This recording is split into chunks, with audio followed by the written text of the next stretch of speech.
This is Priyanka Sarkar, and welcome to the Sport Soul, a space where we explore the real stories and emotions behind strength in sports and in life. Good afternoon, Dr. Malik, and I'm honored to have you here. I'll start off with the basics. Basic questions.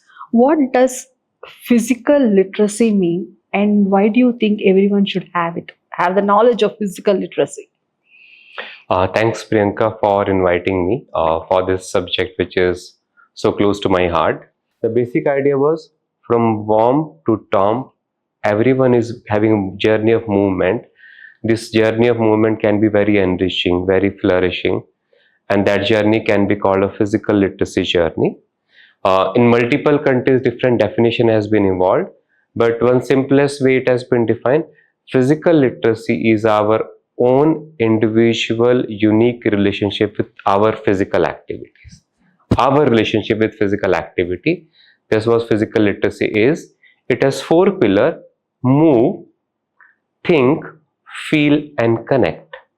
Body is not just for use for 1 hour class. It is with us 24/7. So through body we move, we create some feeling, we create some thinking, we build connections. So it is a social aspect, it is an affective aspect, it is a cognitive aspect. I would rate Govinda better than Hrithik Roshan. The journey, the enjoyment, the engagement with the dance is so enriching that you can watch the dance for hours because the person has a very strong physical literacy connection. So that opened my eyes in a different way. And I said, our Sarosh Khan might be a very good person of physical literacy. Our Indian cultural dance can be a very strong way to promote that. So that's how it has evolved. That itself is so enlightening because when somebody says physical literacy, they do not talk about it. I'm for the very first time since I've connected with you over LinkedIn is when I learned what physical literacy is. There's a word, Yeah. Because we connect literacy to books, we not connect it in any other manner. Yeah. And after talking to you over the years, I understood what physical education means. So now it's a very might be a silly question, but I want to ask you from my own understanding. Are physical literacy and physical education the same, or are they just synonyms? So it's just depend upon, first of all, how you think about physical education. Some people will say physical education is also education in physical, education through physical for life. Then it is pretty much to physical literacy goal. Yes.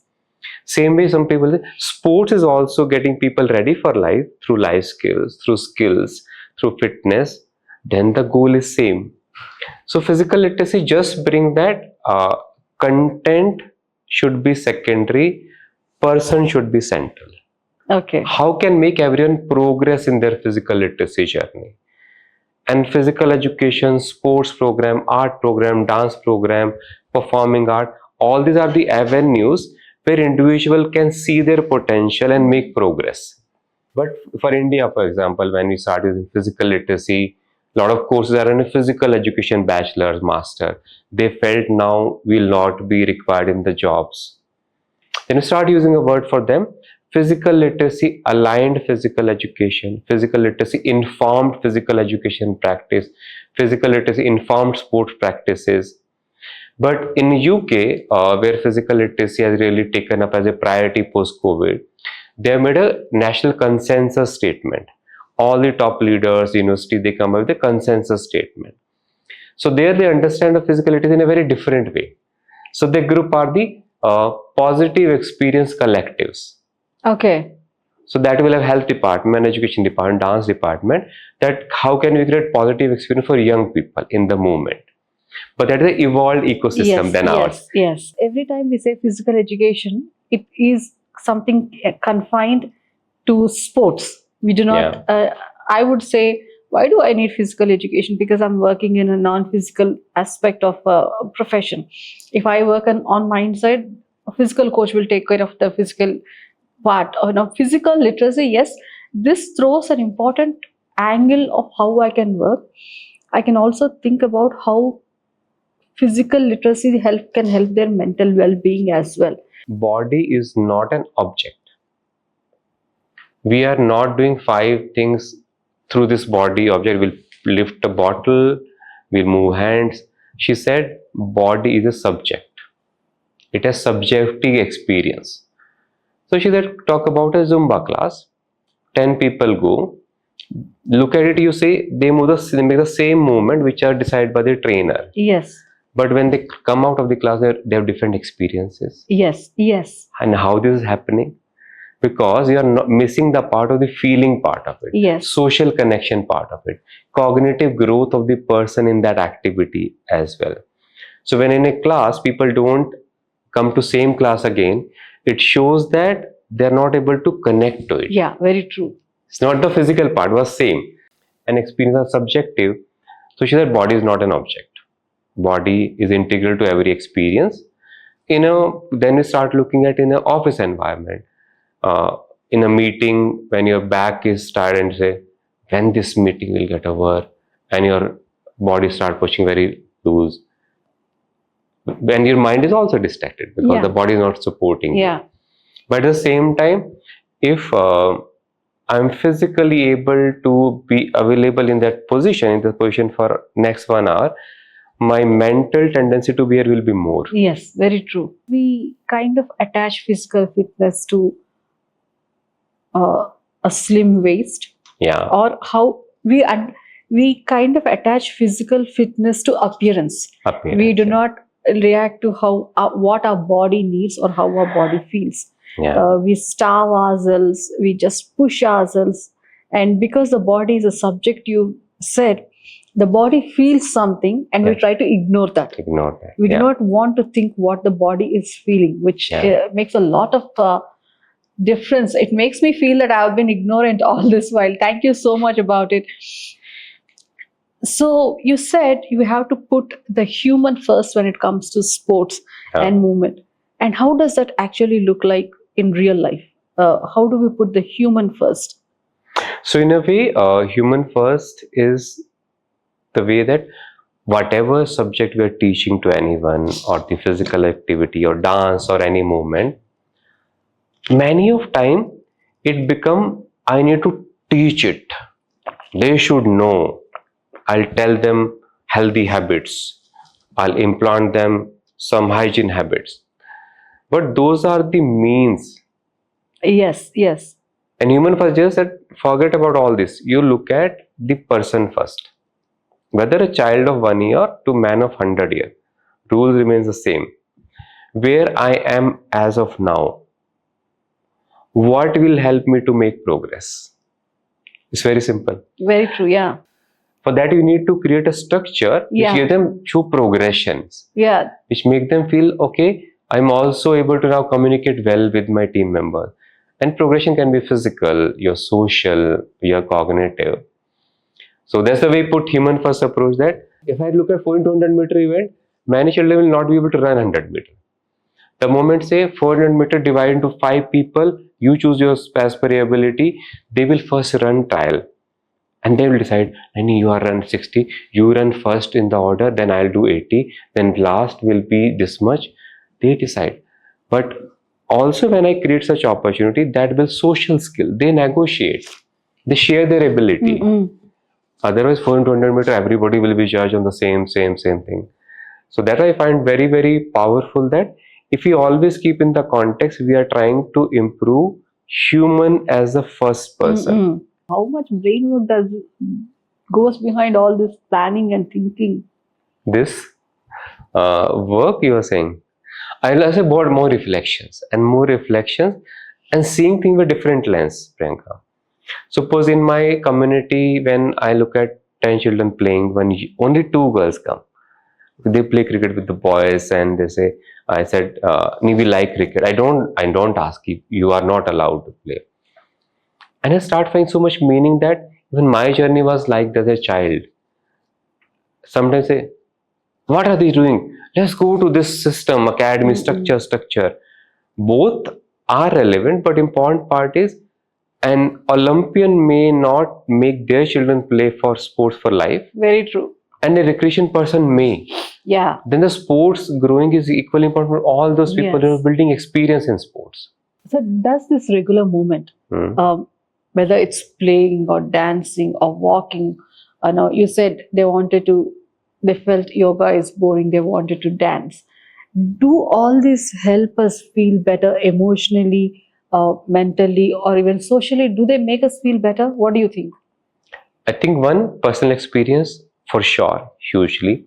Second experience would be family, children in the family experiences, whom after my coming to sports, I try to nudge them toward playing sport. And third would be a lot of children interaction, which I have done. I asked somebody in Delhi, a child who was helping me to bring equipment, basketball. I asked, why do you play basketball? He said, I like it and I'm good at it. I start finding the word of physical literacy. He is motivated, confident, and competent. Technical bhasha hai, but this is what he is trying to tell me. And then when I go to airports or nearby, I speak to everyone around their physical literacy journey, especially children. So that start giving me answer that what are they looking at.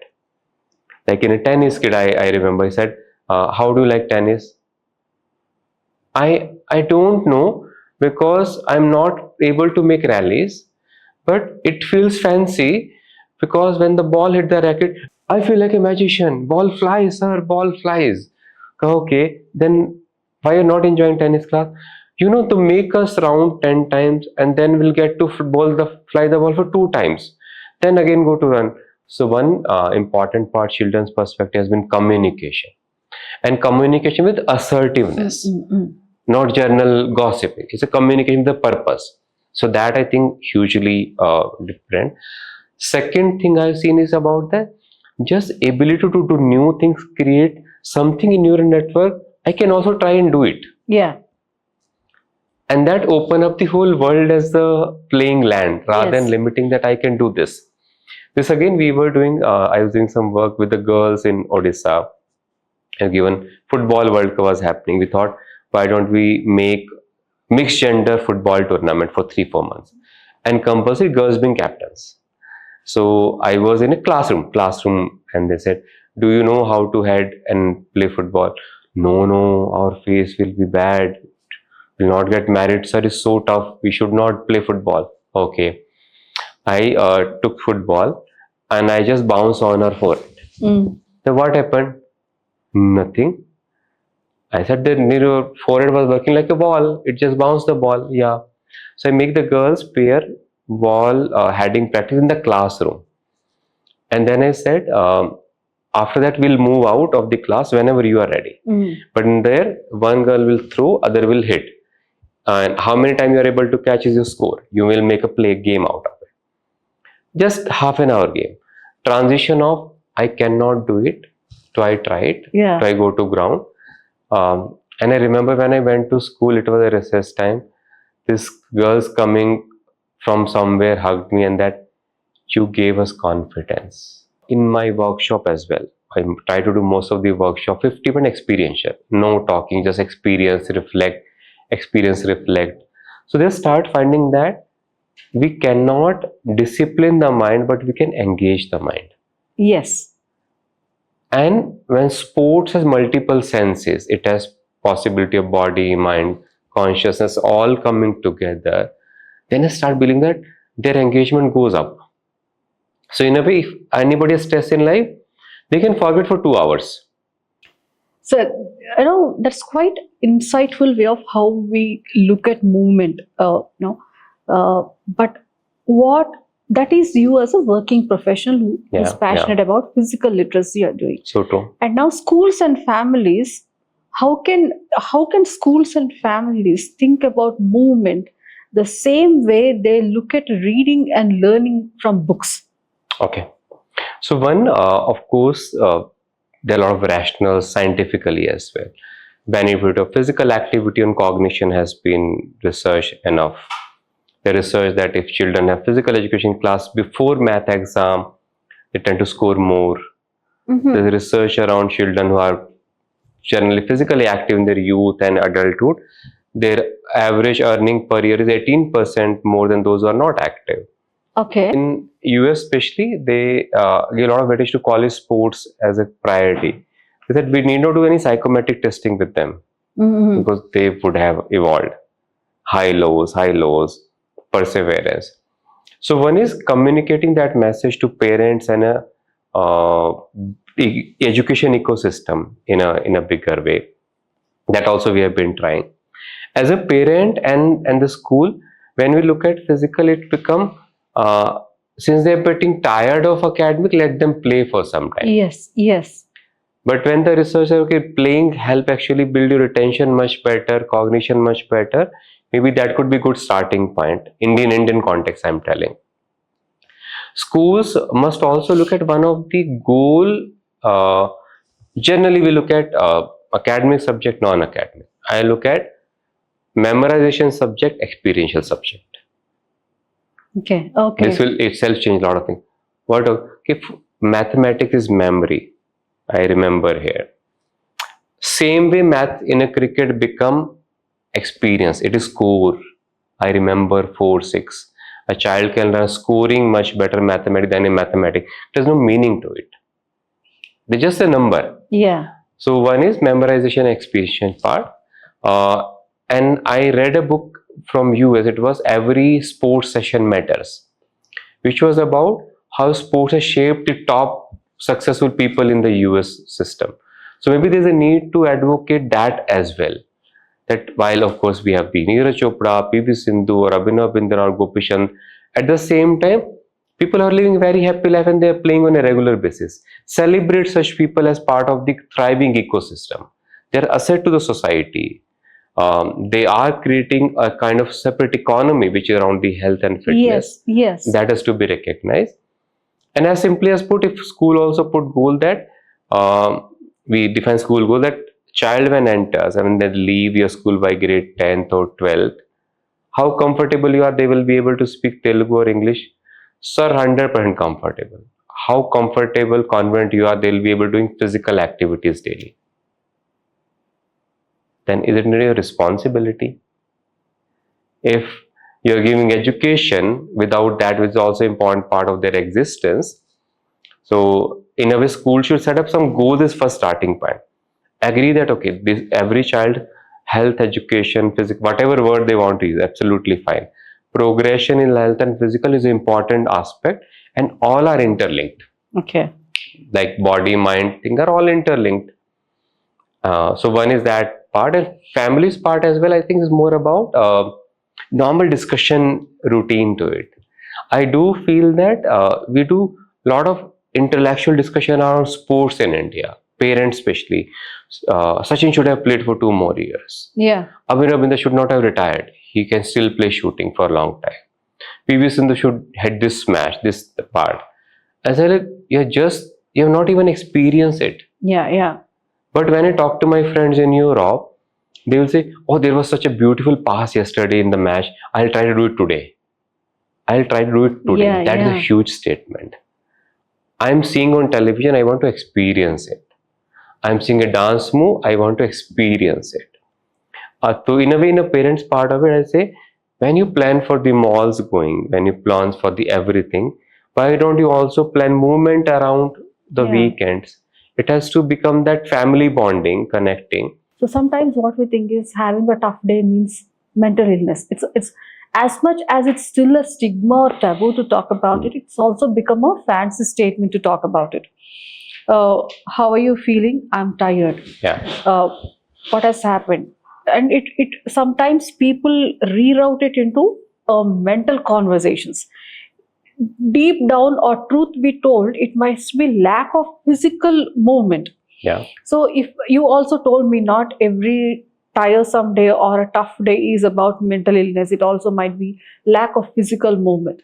And how do we kind of identify that, or how can movement help people become stronger and cope better? So I think first, just a reflection that we cannot train body and mind separately. Both are interlinked. Right? In a tiring day, you will feel like mentally, physically both exhausted. While an energetic day, you will feel happy. Let's try this. Let's go to market. Let's do some shopping, because body will be able to support your conversation. So one is that logic, and now whether you call monism, yoga, Indian literature, everything talk about that union, that both are integrated. So everyone must first try without. Yes. I also believe that rather than believing, try it out for a day. That when body is tired, how does mind respond? Mind is tired, body respond. Now the second option comes that then how to charge it. What route I can take to charging. Some of that common route will be say mindfulness. Now mindfulness is even higher level. Body is tired, mind is running fast. How can you make it stable? Right? So from that lens, when I start looking at even myself as well, I have suppose some conversation which is not going my way, and then find what I tried suppose meditation. Now meditation will make me still little bit, but thought will reduce 20%, 30%. That's what happened. You will be more aware about your breathing. Perfect. That's one thing help. Then I start looking at that what I really enjoy doing the most. So I don't play much, but I enjoy playing tennis the most. And within tennis, what? Single hand backhand like Roger Federer. That's like a wow moment. Oh my God, you can hit it. But when I go to play tennis, then start looking at my thought, which was just 20% less, it start reducing quite less, 30, 40, 50%, 60%. And there come a time in playing after 30 minutes where I forgot that. And then I play till tiredness stage, till you're fully tired. And I start looking how does my thought pattern is after meditation or after playing tennis, which I really enjoy. I don't get any negative thoughts for 1 hour. My personal experience. Now it is just because that's why it is happening, because any activity which have all the senses engaged, me as an existence engaged, will be able to create more energy. So that's what maybe dance can do for people. Maybe family marriage dance can do for a lot of people, just dancing around the family members. Or maybe running could do for more people. But I start looking at the more the domains are engaged, where you need to hit the ball, mind is engaged. You're talking to somebody socially, you are engaged. You are hitting the ball, your body is engaged. So the more the senses are engaged, that engagement will help you energize better. You start connection with what they used to do, build progressively, start with positive engagement. If they want to play with friend, okay, you ask your friends to come for a cricket match, perfectly fine. But move progressively. And revisit those dictionary word again after a month. Has tiredness changed to energy? Has some happiness in your word cloud with your relationship with physical activity? This is the way we work with the adults, and it has worked wonders for us because it does. I mean, when I look at it, this is what you talk about: bringing joy, curiosity, empathy, bonding, assertiveness. Where sports can be aggressive in nature, physical literacy brings in assertiveness. So these emotions, if we have to translate them in the way we move our bodies, how do those values show up? These emotions, when part of the movement. Yes, we often talk about joy, curiosity, and empathy as a part of movement. You said, okay, these are what happen when you move, when you're physically literate. You break up, you feel sad. I mean, like you're not moving. It's like a breakup phase. Break up with your own activity. That's a sadness, but you just rebounded back with your body, which is bringing you joy. So we talk about these as a part of movement, and then you say, now how do these shift, or how do these values of joy, curiosity, or empathy show up in the way we move our bodies? So these show up, of course, different for different people. Yes. And when we do this, we also discuss that this change can happen through multiple lenses. It can happen through just by positive influence. It can come through active environment. It can come through active learning as well. It can come through your past experiences. It can come through a friend as well. So it's like a gearbox. What will work best for you? You try it out for 3 months. It's perfectly fine. Things may go wrong. You say, there's a friend, but she's not available always to dance with me. Fair enough. You tried social angle. That's not working. What next is in your hook? Then say maybe I can do this kind of activity, or with my child I can do dance. But idea was that they every feeling we go through different transition. What is majorly work from us is that first of all that empathy for themselves. I can do it. I was doing it. Somebody just made me reflect that I can do it again. Rather than you cannot do it, you will not do it, your health is going, all these things. Then forget all the logic part of it. Are you designed to move? Yes, designed to move. Benefit you need to explicitly tell in their way. Like one rickshaw puller whom we did the workshop, we say, sir, आपने योगा कराया तो core was so tight, I earned 50 rupees extra for my family. This is the way they will see the benefit. Same as the girls said, there's a confidence formation. Few of the adults who have come back to us that we have tried to look at family as a different priority now. Earlier I used to think myself as going with friend as the only priority. But after discussion, the possibility of family being engaged, now the family outing happens through movement. We try to explore different things. And it's a choice, like this weekend will go by my wife's choice, next by my child's choice, next by my choice. So I've reduced my only playing time, but make it more family part of it. So these experience will show in the kind of decisions they make for themselves on a daily basis. If you could plant one idea about a physical movement and physical literacy in people's mind, what would it be? It would be as in that movement is our existence. We are designed to move. If we are still, we are no more. It's a small sentence, but it's quite powerful. If we are still, we are no more. Yeah. That's the way we look at the life.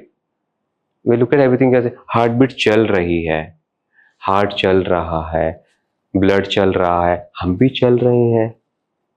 It's like movement is integral, that life is moving. So as simple as that, movement is the part of life. It is the life, and there is no movement. It is the life. Yes. When you have the vital is not moving, we'll say it's still, and we are no more. As simple as that. So I do believe that that journey can be very enriching, powerful, and that has to be looked not the endeavor into sport, more like your daily activity, your relationships, your growth in the corporate.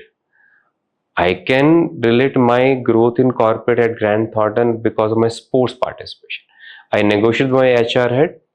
You give me salary less, I want to come little late or leave early so that I can play. And she asked the question, you don't know about the consulting environment. I said, I've seen your leaders talking, smoking, gossiping to avoid stress. I'm high always.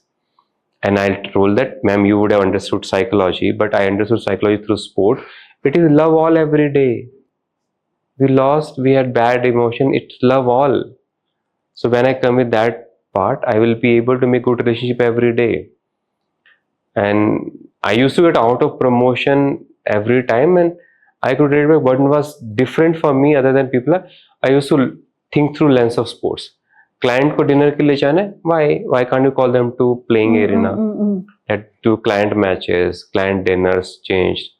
So it's also about looking at it. We can also look at a good, fulfilling, and enriching life by using sports and physical activity. Yeah. I'm not into sports as a professional athlete, or I was never been.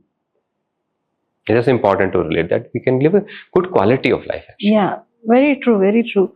And I'll leave you with just one last question. What kind of world do you think would we be able to create if we bring in physical literacy as thinking or expressing rather than just trying to fit it into one box, just not for the athletes or for sports professionals, but for everyone in general? How would be that kind of world? How would you see that world as? I do think about that world actually. But you have been making changes to the world. Just putting my effort to it.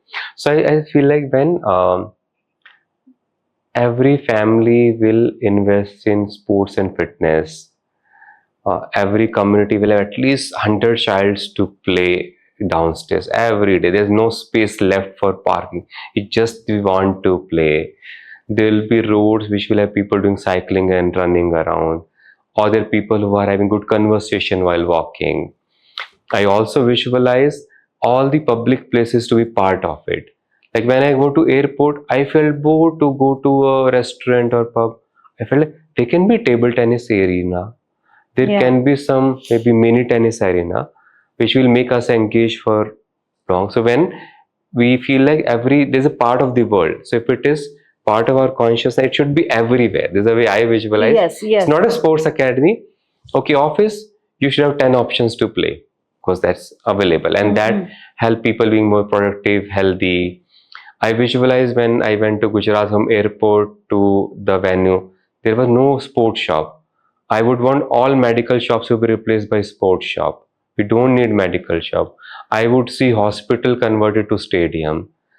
I would say this world will be very pleasant, healthy place when the physical literacy or this perspective reach to everyone. And I can go on and on. From your mouth to God's ears, that's quite pleasant way of saying, you know, I wish our sports shops could replace medical shops, because the way we rush to medical shops for the smallest of discomfort that we come across, if we could just only invest in a physical movement, we might be trying to prevent many of the issues. Illnesses or disorders. Thank you so much, Dr. Malik. I am going to personally take a lot away from this because I have parents who are in their 75s. Mom is quite active, but dad isn't.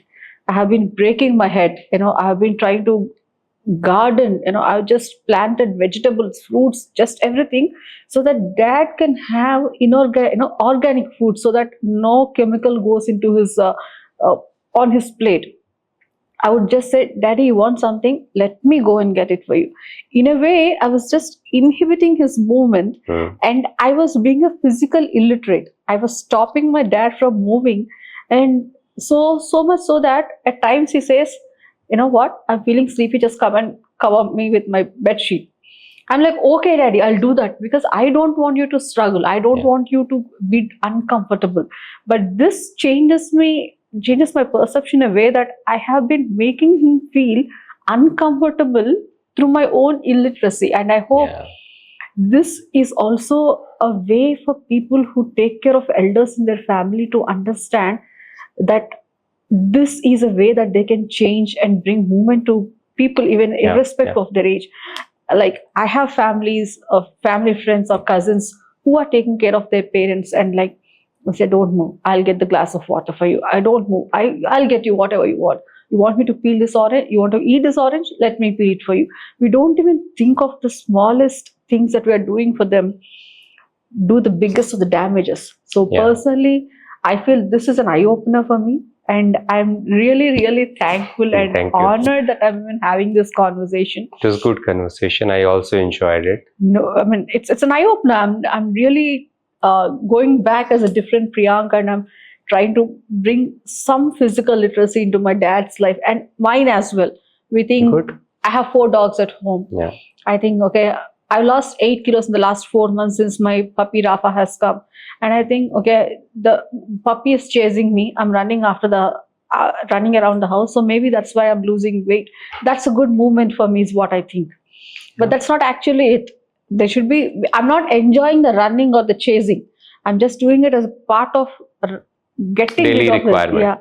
So we call it that there will be some daily movement needs. Yes. Which would be, I need to go to grocery shop. Maybe I need to go to my job, go to transport. The second part, which will be your purposeful physical activity. Purposeful and enriching, which you say, okay, to do these routine things well, what should I build upon in myself? Whether physically, mentally, purposeful. And then if you want to build socially, maybe socially angle, or if you want to build fitness or health, whatever. But looking at, because in rural part, children will meet all the physical activity guidelines, going to school by walking, farming. But when we ask them, do you enjoy? No, sir, we are good in farming, but we want to do more dance. Okay, that is getting more purposeful for them. Now, then we need to link how dance can help them become better farmer as well. Yes. So we think all these ideas that they want to do. There's an expression, but make some progression through dance. We do them squat, dance them do fitness, so that when they go back there, they feel more powerful. They deliver it well for themselves. I'm really enlightened, and I'm Thank you. honored to be having this discussion. I never know if I might just start a physical literacy class back my hometown after. Please do. Yeah, and I will Forum. always keep in touch. Thank you Sure, so sure, much. Priyanka. Thank you so much, Dr. Malik. Thank you so much. Thank you, Priyanka.